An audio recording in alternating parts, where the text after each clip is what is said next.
The Science of Mind by Ernest Holmes. Chapter 11. Mental and Spiritual Treatment. Treatment. What it is.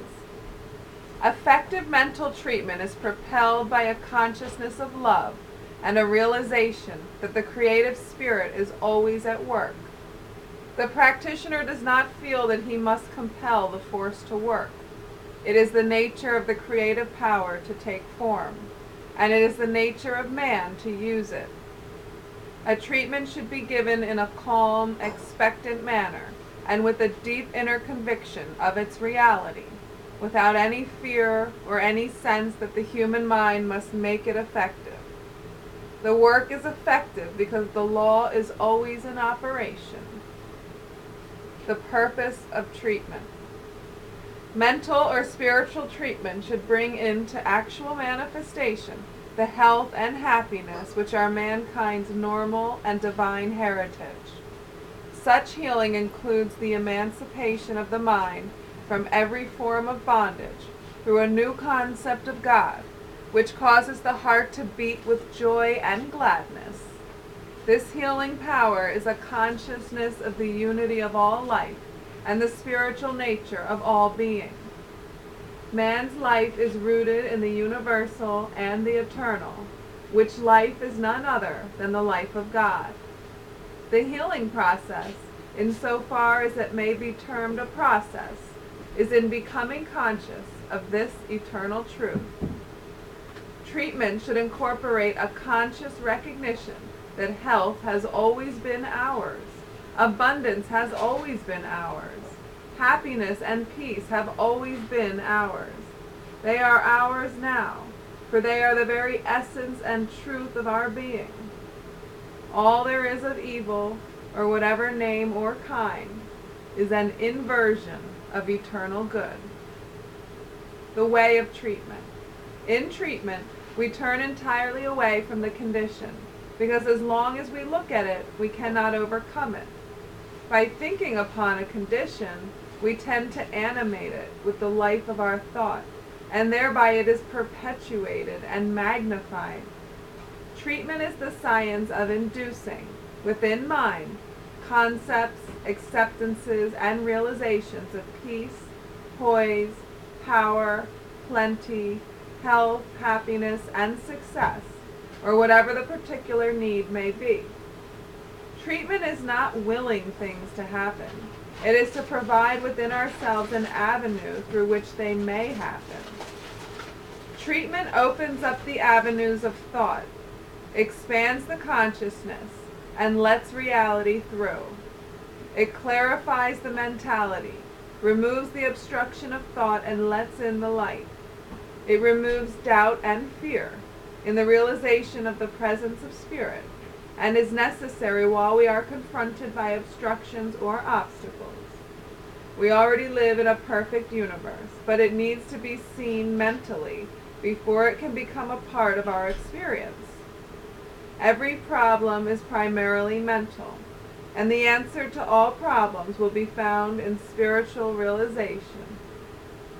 It is hardly necessary to state here that without an understanding of the limitless medium of subjectivity, there can be no full comprehension of how law operates when a treatment is given. Unless we understand the threefold nature of both man and the universe, as active consciousness, which we call spirit, receptive or creative law, which we call the medium or universal subjectivity, and manifestation, which we call form or creation, unless we realize further that as we deal with our own individuality, we are dealing with the universal, which has projected out of itself that which is like itself on a miniature scale. Unless we have this understanding, we shall be working much of the time on a basis of blind faith. As an illustration of the importance of this understanding, take the following. Suppose a man in New York wired a practitioner in Los Angeles, explaining to him that he had been unable to sleep for weeks, and that he wished treatment for insomnia. How would the practitioner go about this? The practitioner in Los Angeles knows that the man in New York fails to sleep because there is a lack of peace in his consciousness. There is a mental disturbance, and the mind keeps working all night. The practitioner begins to think peace about this man. He does not say, "Now, John," supposing the man's name is John, "you are going to be peaceful." Rather, he says to himself, "John is peaceful." The practitioner does not send out thoughts nor suggestions. He realizes in his own mind the truth about this man. The practitioner treats the practitioner for the patient always. The practitioner begins to pour the uplifting truth into his own mind. John sleeps in peace, wakes in joy, and lives in good. There is no fear, no worry, no doubt, no confusion. He has not acquired the habit of wakefulness because his consciousness is filled with peace. Universal mind, being omnipresent, is wherever the man is who asks for help. If he is receptive to the harmony of the belief which the practitioner has poured into subjective mind, it will externalize for him at the level of the embodiment of the thought of the practitioner. Thus, the man John in New York is helped through the work of the practitioner in Los Angeles. A practitioner works through the law of mind, definitely, for someone else.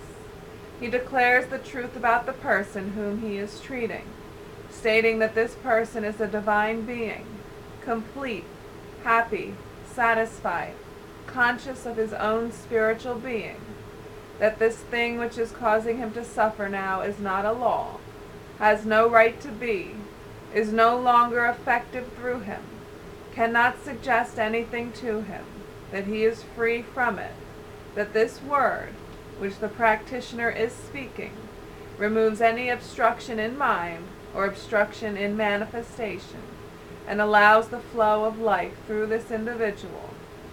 He makes such statements to himself about this individual as tend to clear up in his own thought his belief about the person whom he is treating, until finally he comes to a place in his treatment where he says that the person is now all right. He is free from that condition. It can never return. That this is the truth about him. That this now is the truth. This is a formed treatment, stated definitely, a scientific treatment. To the average person, when a result is obtained by this method of work, it looks as though a miracle has happened, but such is not the case. It is only a miracle as everything else in life is a miracle. A definite conscious idea has been set in motion in the subjective world, which accepts ideas at their own valuation and tends to act upon them. Treatment not explained in the Bible.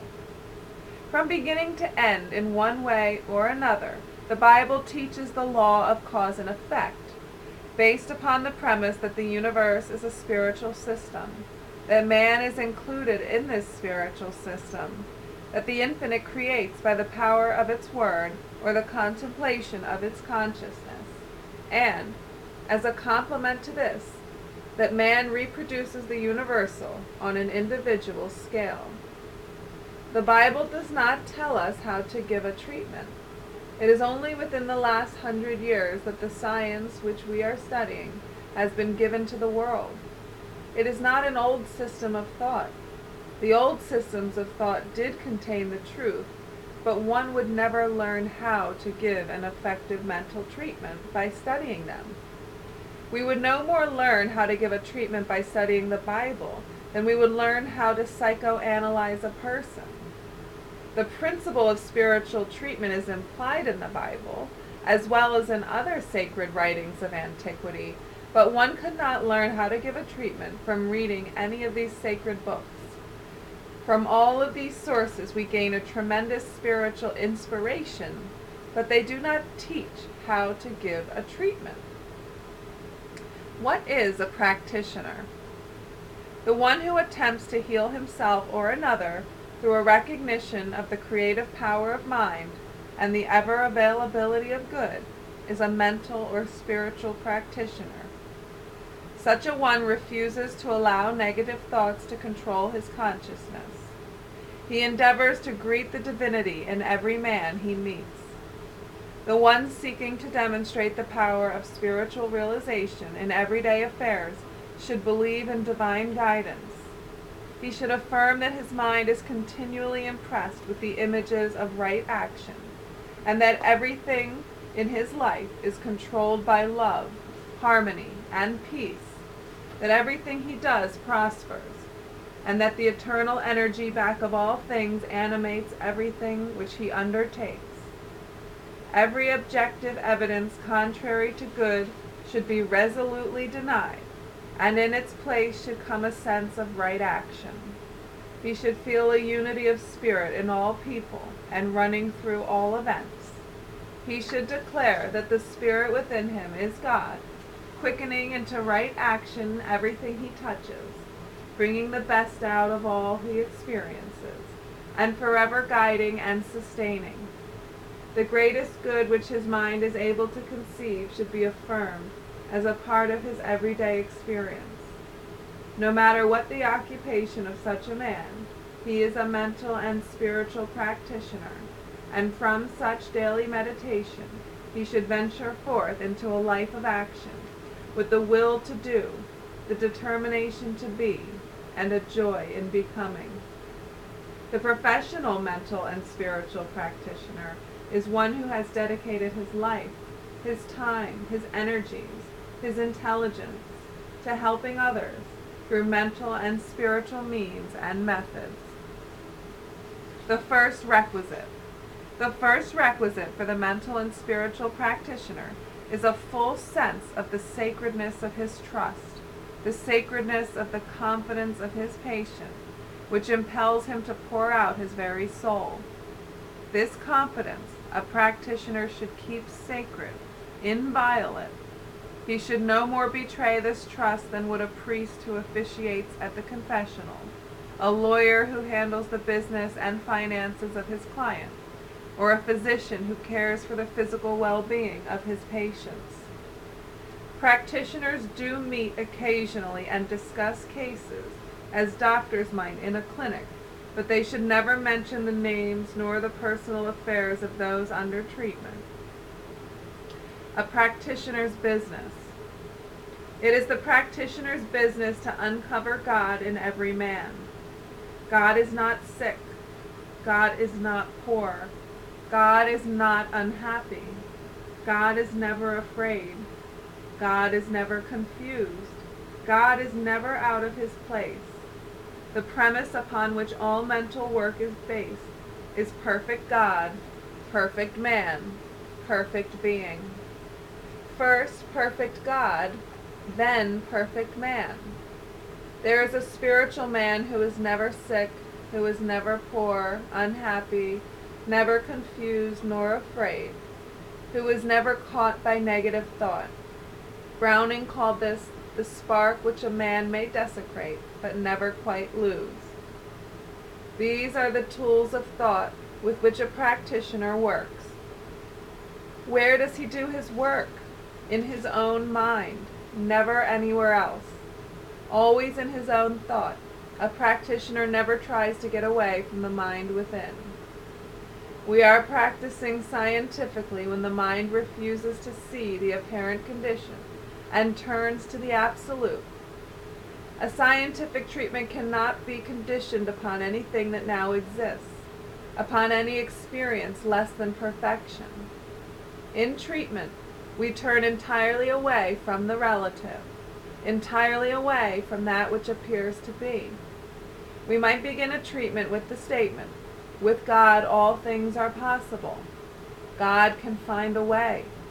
We might say, "They that dwell in the secret place of the Most High," etc. It does not matter so much what one says. It is what one believes when he says it that counts. He must believe, if he is going to be a successful practitioner, that his word is the law of that whereunto it is spoken. We treat man not as a patient, not as a physical body, not as a diseased condition. Neither do we treat the disease as belonging to him. We must not think of the disease as being connected with him or as any part of him. The practitioner realizes that man is born of spirit and not of matter. He realizes this until he sees his patient a living embodiment of perfection. A practitioner, then, is one who, recognizing the power of mind, definitely, specifically, concretely, and consciously speaks from his objective mind into subjectivity and gives direction to a law, which is the actor. What the practitioner really does is to take his patient, the disease and everything that appears to be wrong, into his own mentality, and here he attempts to dissolve all false appearances and all erroneous conclusions.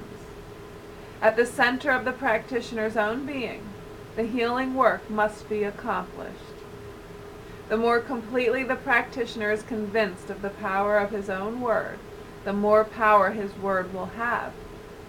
There must be a recognition that the power of the word, operating as the truth and reality of being, can do all things. Therefore, the person whose consciousness is the clearest, who has the most complete faith, will be the best healer. Different methods of treatment. Although several methods of treatment are used, there are but two distinct methods. One is called the argumentative and the other realization. The argumentative method is just what the word implies, though the argument is never with another person. It is a process of mental reasoning in which the practitioner argues to himself about his patient. He is presenting a logical argument to universal mind, or principle, and if it carries with it the complete evidence in favor of his patient, the patient should be healed. The realization method is one whereby the practitioner realizes within himself, without the necessity of step-by-step building up a conclusion, the perfect state of his patient. It is purely a spiritual and meditative process of contemplating the perfect man. And if the practitioner arrives at a perfect embodiment of the idea, without confusion or doubt, it will at once produce a healing. Treatment is for the purpose of inducing an inner realization of perfection in the mentality of the practitioner, which inner realization, acting through mind, operates through the patient. Another illustration. Let us suppose that Mary is sick and John is the practitioner. She comes to him saying, "I am sick." He understands the power of mind. She does not understand it. He does not try to hold a thought over her or for her, nor suggest one to her. He speaks her name and makes his declarations about this name. He contradicts what appears to be wrong and declares the truth about her. What happens? His word, operative through universal mind, sets a law in motion on the subjective side of life, which objectifies through her body as healing. Mary thinks a miracle has been performed. No miracle has been enacted. John used a law which all men may use if they will. If Mary had been perfectly well and her need had been for a position, the treatment would be of like nature. John would have declared into mind what should be done for Mary. There is only one law. Mary could set it in operation for herself if she understood its nature. Sooner or later she must come to understand and make conscious use of this law. Between John and Mary, there is one universal medium, which is also in John and in Mary. It is not only between them, but in them and around them.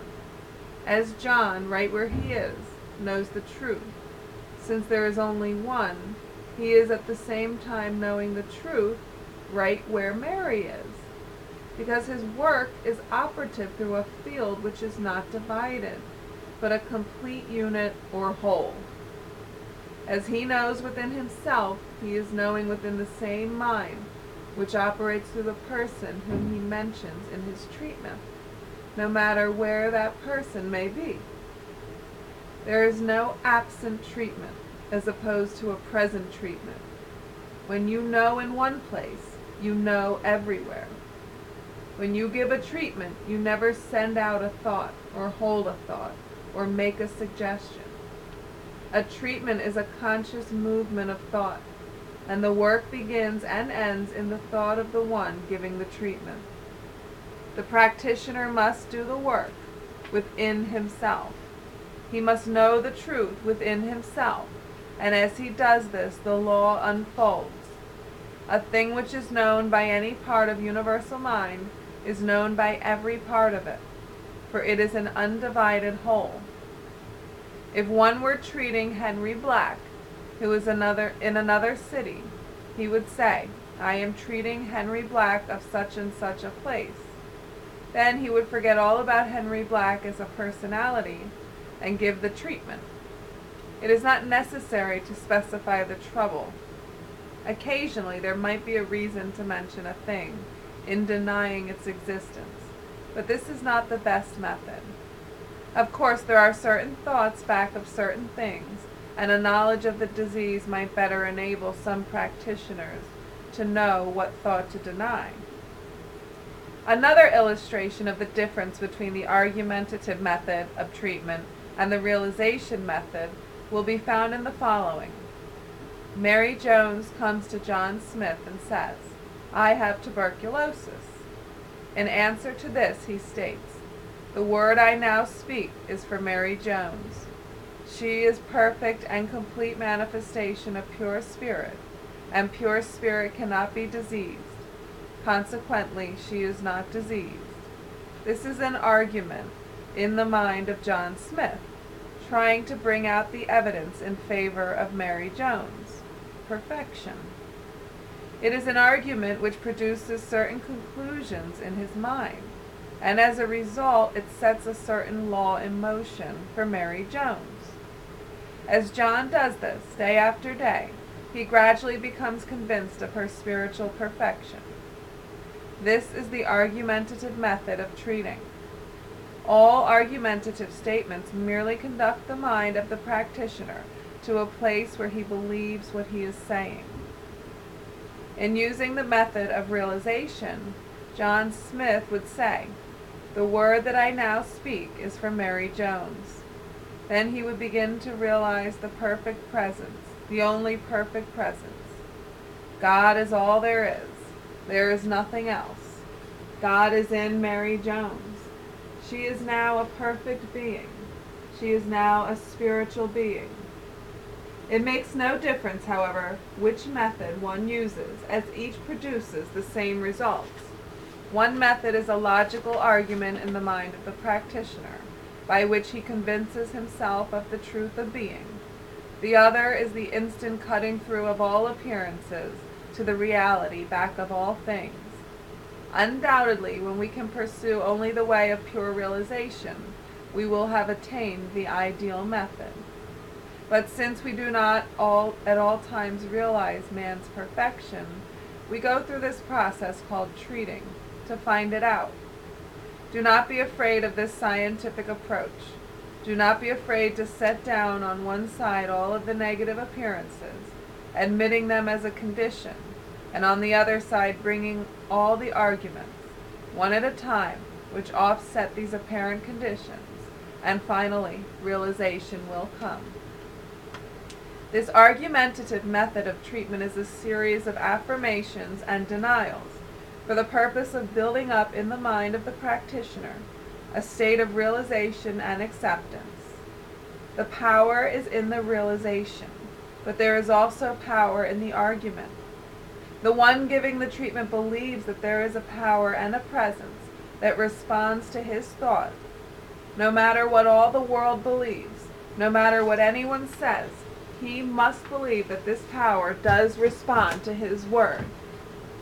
As Jesus said, "Heaven and earth shall pass away, but my words shall not pass away." This is conviction, and if a practitioner does not have such conviction, he must acquire it.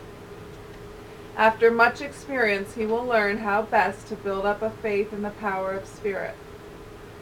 We are to approach this presence simply, directly, and easily, for it is within us. We can never get outside ourselves. We shall always be interior in our comprehension. We are here, and it is also here. In giving spiritual treatments, we find that the more completely the mind turns away from lack, the more completely the thought stops trying to figure out how the demonstration can be made, the more completely it refrains from willpower. And strange as it may seem, the less it tries to concentrate, the more power it has. Treatment has nothing to do with any effort which attempts to concentrate the energy of God. The energy of God is already concentrated everywhere. The gardener does not will potatoes and cabbages into being, but he has a willingness to comply with the law of nature, and provides the conditions which make it possible for this law to produce them. When and what is a demonstration? In the language of metaphysics, a demonstration is made when the thing is accomplished which the one treating desires to achieve, whether it be health, happiness, or abundance. A demonstration is a manifestation. It is prayer answered. When the word of a practitioner takes form, this is a demonstration. When desire is given a subjective mold and then becomes objectified in the life of the one for whom the practitioner is working, this is demonstration. The practitioner, of course, gives thanks as he makes his demand on the infinite, knowing that supply and demand are one, and that his request is instantly manifest on the invisible plane. Before they call, will I answer, is the divine promise. We cannot demonstrate beyond our ability to mentally embody an idea. The argument is between our experience, what the world believes, and what we are convinced is the truth. It should be understood that we can demonstrate in spite of ourselves, in spite of all weakness, in spite of all fear, in spite of all that is in us, because such is the power of truth. We wait only for our own awakened thought. The law is neither good nor bad. Law is and responds. The possibility of demonstrating does not depend upon environment, condition, location, personality, or opportunity.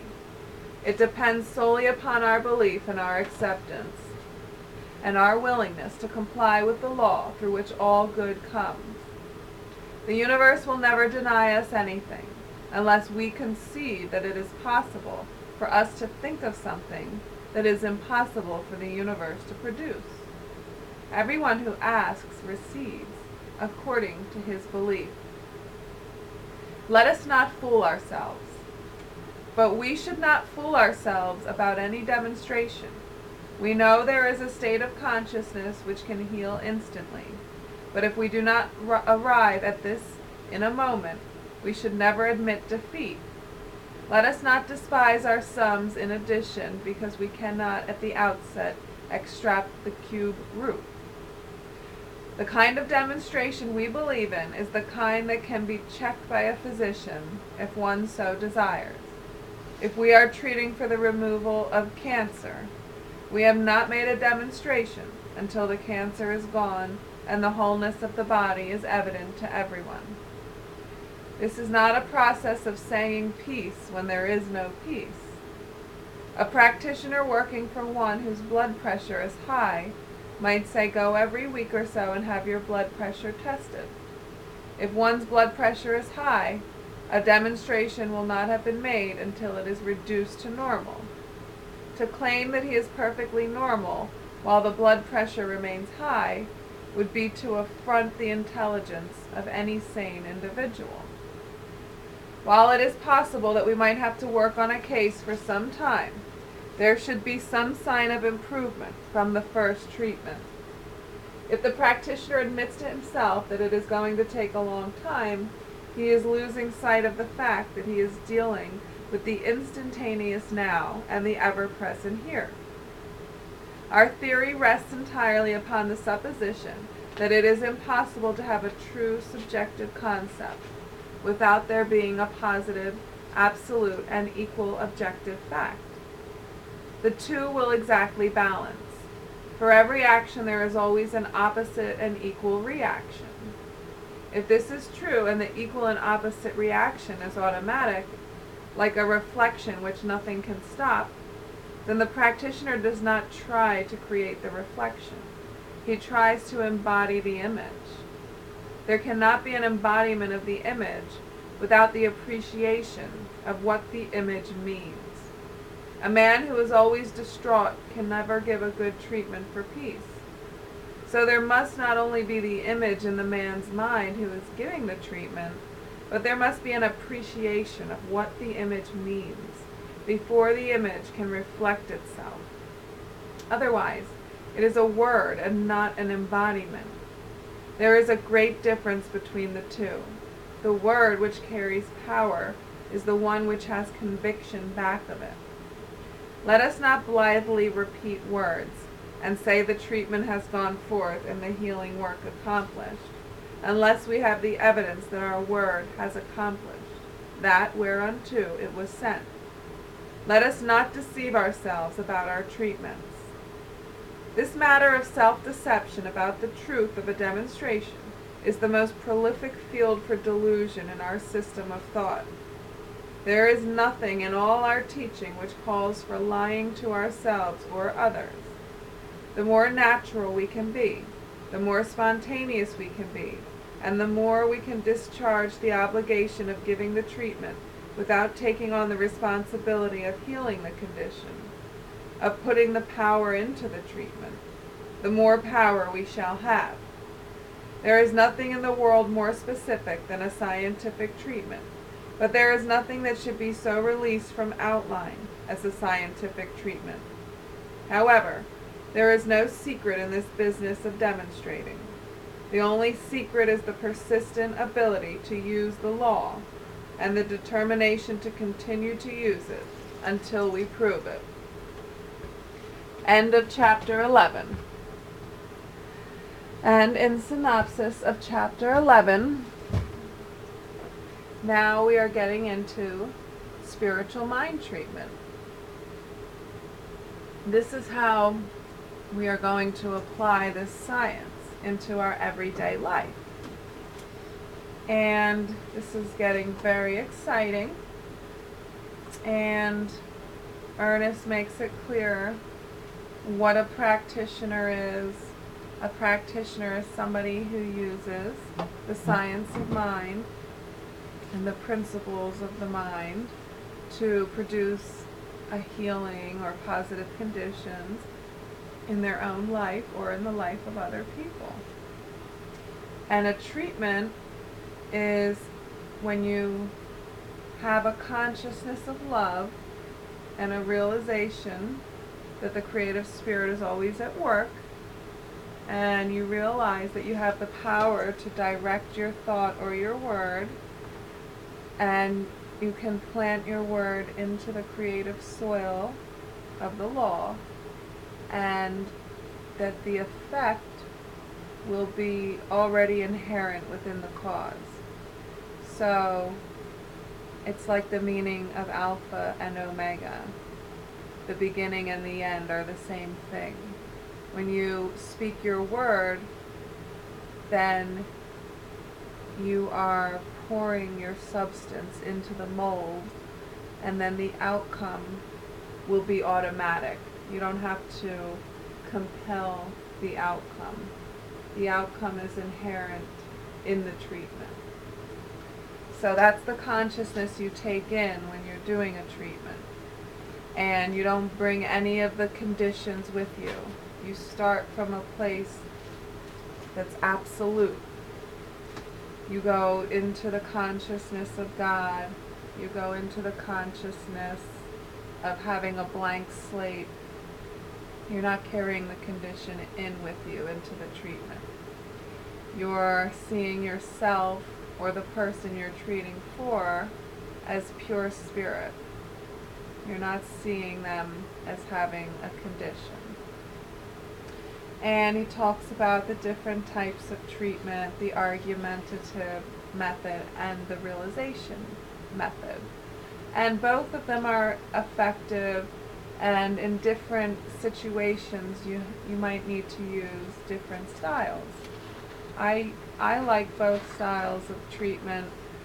Obviously, the direct realization method is a little more ideal because then you're not even involving the condition at all. But sometimes you have to involve the condition just enough to deny why it's not real. If it's something that's really been seeming to stick around for a long time, it might be important to deny it. So, the way that we give a spiritual mind treatment, I'll get into that a little bit now. So we go into the spiritual mind treatment. There are 5 steps of spiritual mind treatment.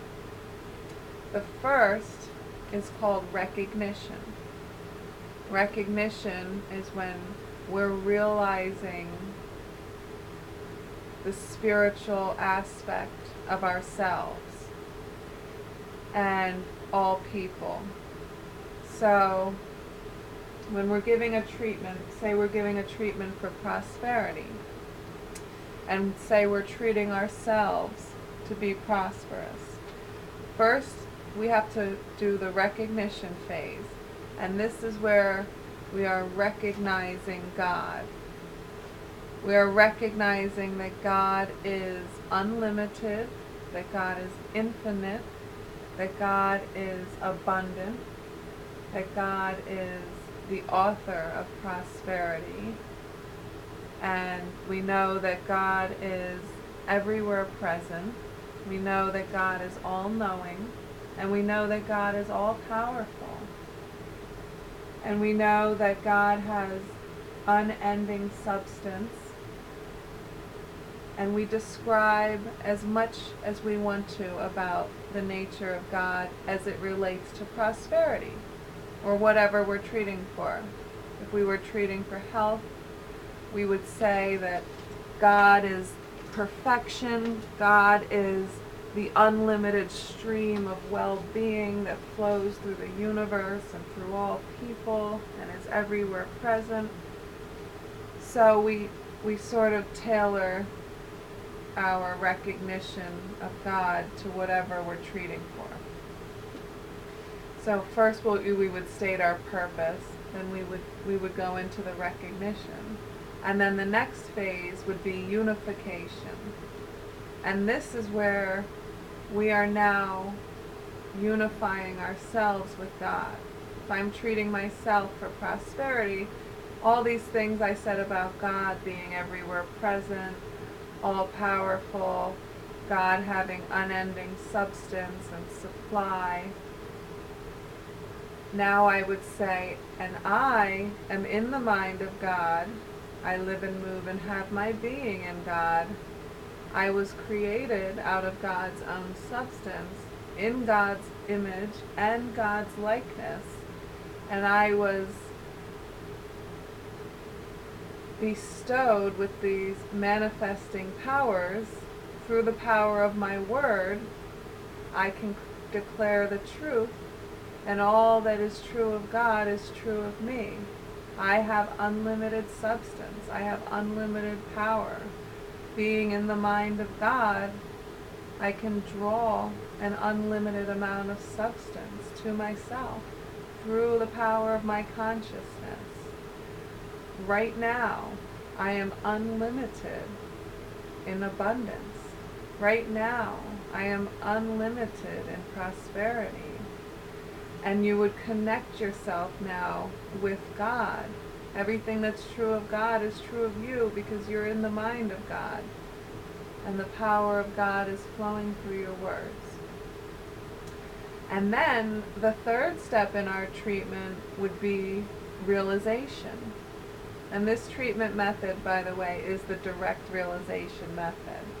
And it's not taught specifically in this book. So I'm teaching it to you here because this will help you to actually be able to give a real treatment. So the third step is realization. This is where you affirm in the present tense exactly what it is that you're wanting to demonstrate, from a place of knowing that it's already true in spirit. So I would declare that I, Erin Foster Palagye, am prosperous. I have an unending supply of abundance flowing to me at all times. I am easily attracting all the abundance and prosperity that I desire. I am divinely guided to take the correct actions to bring about my greatest prosperity. All the resources that I need are provided to me in a way that is easy. I have all the energy and the stamina and the flow that I need to do all the work that is required of me to be prosperous, to manifest my best version of myself. And you could go on and on as much as you want to describe the energy and the essence of your treatment. You're declaring yourself to be prosperous or healthy or whatever the situation.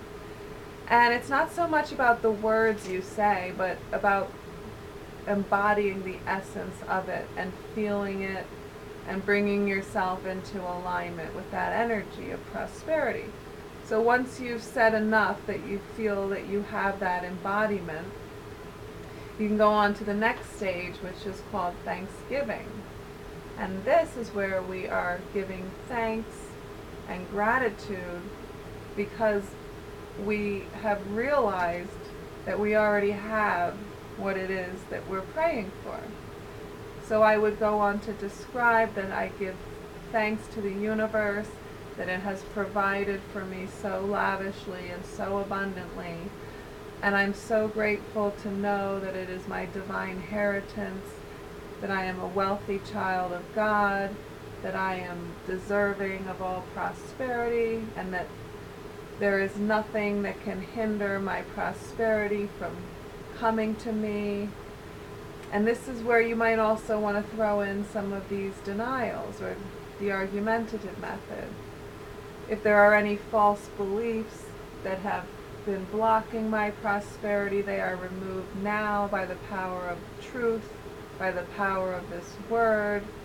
There is nothing that can prevent the full manifestation of my highest prosperity, and I give thanks that it comes to me now easily and effortlessly and flows through the most divine channels.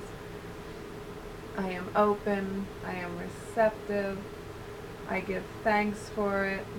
And this is where you want to really connect with the feeling of knowing that it's already yours, that by you commanding it through the power of the word, it's already on its way to you. You already have it. You've already declared it in mind, and now you're accepting it into your consciousness, and you're believing it, and you're already entering into the spirit of it. So now you're taking on the vibration that you're already prosperous, because you are, because you've put this cause into motion.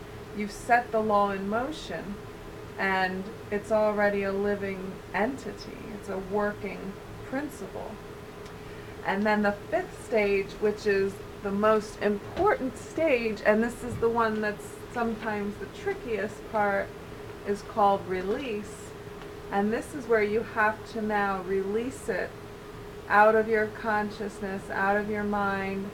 You have to release it into the law, allowing it to be, knowing that it is done, and you're no longer feeling like you have to do anything or you have to carry it around with you like it's your obligation. This is the release. So you would say something like, knowing that this word has been planted in the law and that it is already a fully accomplished fact, I now release this word into the law. I surrender to the divine unfolding. I let it go. I like to say, in the name of Jesus Christ, I declare this word to be the almighty truth, which nothing can oppose, and this treatment has the power to perpetuate itself forever and ever, and so it is. Amen. And then you release it. You let it go. It's gone. It's like if you were planting a seed in the ground. Once you've planted it and buried it, that's it. Now you can go home. You know it's going to grow. You don't know when. You don't know how it grows. But none of that is your business. You have faith that the soil and the sun and the air and the water will do the work. You did your part. Now the rest is up to the universe. So after you do your treatment, you have to let it go. If you plant something in the ground and you don't believe it's growing, and you go and you dig it up to see if it's growing, well, now you've just ruined it. It's the same with your treatment. Once you release it, you can't start to doubt and wonder if it's going to work. Well, then you just ruined your treatment. You got to let it go. Know that it's done. Get it out of your mind. Go think about something else. And you can treat again tomorrow if you need to, until you get your demonstration. And Ernest Holmes makes a good point. Your treatment's not done until you get your physical manifestation. This isn't fooling yourself. You have to get the real result. So I look forward to the next chapter.